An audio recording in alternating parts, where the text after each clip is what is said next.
I'm in Android Studio with a home decor dummy app that was built for this demo. There are just 2 steps needed to import the Unbxd SDK into Android Studio.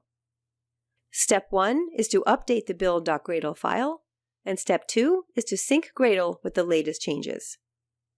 For step 1, I need to update the Android app's build.gradle file to add a dependency for mobile apps. Here's my build.gradle file, and under dependencies I'll add this line. This is telling the app to import the Unbxd SDK from the path included in this line. For the version number, I need to always use the latest version of the Unbxd SDK. As part of the update, I also need to add the Maven repository path and credentials, specifying from where to download the Unbxd SDK. These credentials are provided by Unbxd. After my changes to build.gradle are complete, I'm ready for step 2, a Gradle sync, to download the Unbxd SDK and other necessary dependencies. Since I've already set up my system, I don't see the Sync Now option.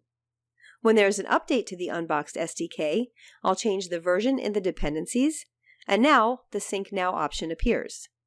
When I click this, the Gradle sync will check references and download all the necessary resources for building the SDK. Once this is finished, and I've integrated the Unbxd SDK methods with my app, I can download the APK from the Build menu.